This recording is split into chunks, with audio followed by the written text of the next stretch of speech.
Hi friends मु स्वर्ण आपण मानक मो चैनल को स्वागत करुछि।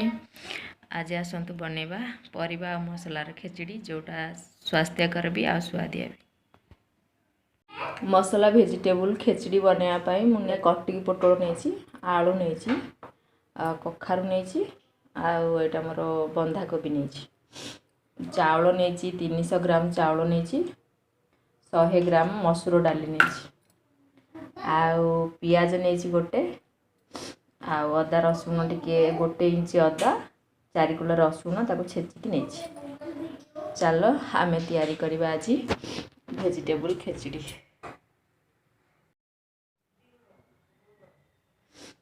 एटे कुकरटा गरम हो जाइछि।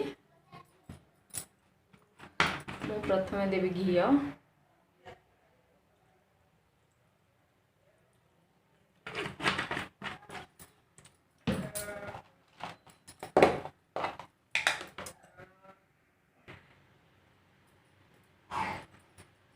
तापर मु एथरे जीरा देली, तेजपत्र आ गोलमरीच, दालचीनी आ जितिक लवंग सब गोटा मसला देली। और भाजी नवा।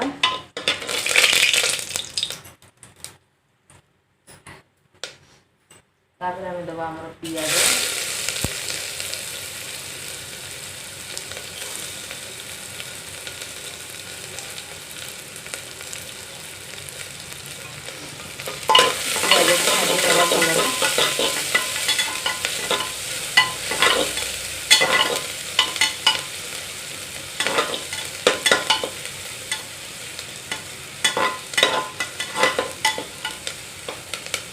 मीडियम फ्लेम रे रखिबा।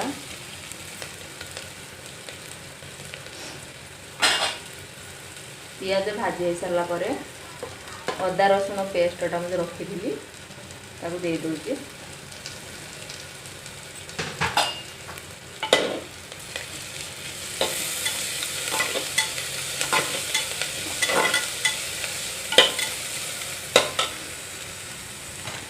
तापर मुझे पाउडर मसला गुड़ाक देवी। हलदी गुंड दूची, टिके गरम मसला, टिके जीरा गुंड आ टिके धनिया गुंड, लंका गुंड आपण चाहिए दे पारिबे। मोर पिला माने खाइबे से लंका गुंड दउनी, सेटा मो ऑप्शनल रखुची। एटाको भल भाबरे भाजी नेबी, कसी देबी भलरे। तापरे मु मोर नेथिबा सब परिबा गुडा को एथे पके देबी।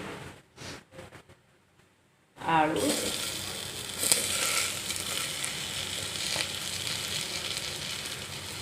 कखारु, पोटल,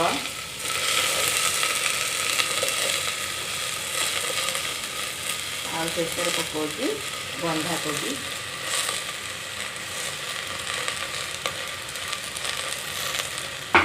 ताकू भलरे भाजी नेबा।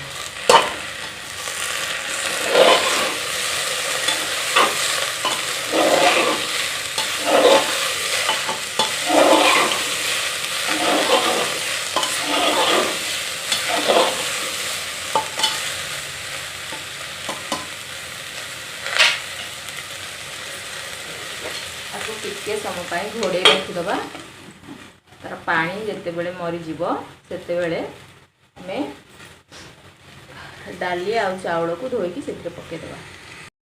देखंतु परिया गुड़ाक पानी मरी जाइए, परिवा भाजी हो जाइए। एबे मुझे चावलटा दे दूँ। चावलटा को मुझे धोईकी रखी, चावलटा दे दूँ।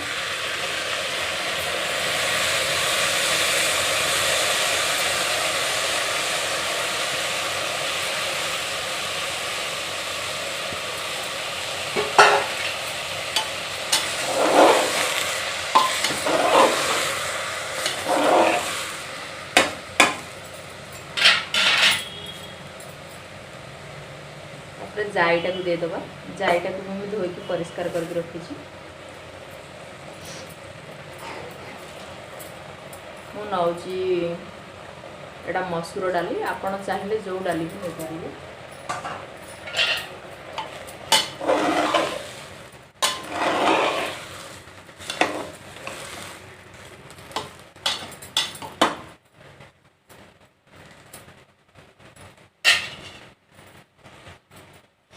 तापर टिके घोड़े दबा टिके पानी मर सारा पर आम ए पानी देदबा।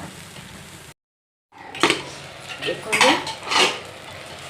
पानी गुड़ाक संपूर्ण सुखी जाइए केमी देखा चाउल पानी संपूर्ण सुखीगला। एबे आम पानी देदबा। चाउल 300 ग्राम नहीं जाए 100 ग्राम नहीं तार मु 3 गुणा पानी देवी। 400 ग्राम 3 गुणा 1200 ग्राम लगभग मु 1200 ग्राम पानी दूसरी। 1 लीटर 200 ग्राम 12 ग्राम पानी दो 1200 ग्राम पानी दूसरी। जी चाउल नहीं जी तार 3 गुणा पानी देवी। पानी दे दीजिए ताको भल भाव मिसेदेवी।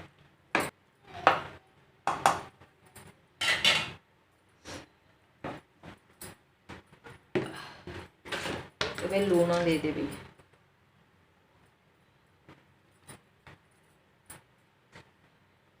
स्वाद अनुसार लूण देदेवी।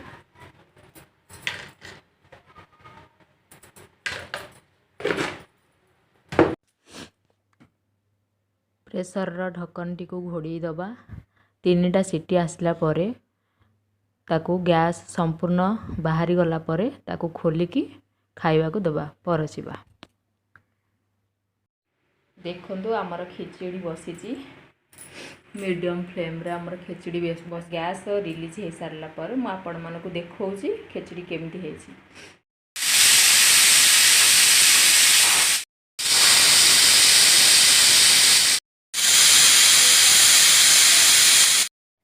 गैसटा संपूर्ण बाहरी जाइए।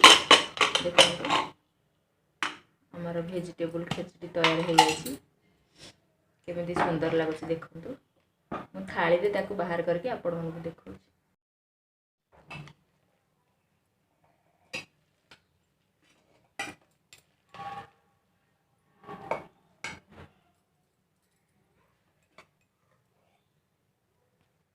आमर वेजिटेबल खिचड़ीटा तैयारी हो सारी। एबे आमे खाइबा को दबा। खाइबा को दबा पूर्व तापर आमे घी दबा। एटा गाय घी मु दउची।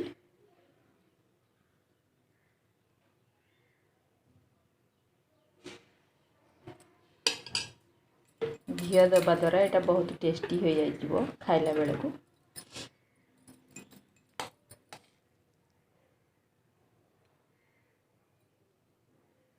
बहुत टेस्टी लगुच। आपण यहाकू लंच रे डिनर रे एवं जलखिया खाइबा समय बनैकी खाई पारिबे। एहीपरी थरे खेचुड़ी बनैकी देखंतु। जदि भल लागिबो ताहाले मोर वीडियोटी को लाइक कमेंट शेयर कर देबे एवं मोर चैनल को सब्सक्राइब कर देबे। Thank you.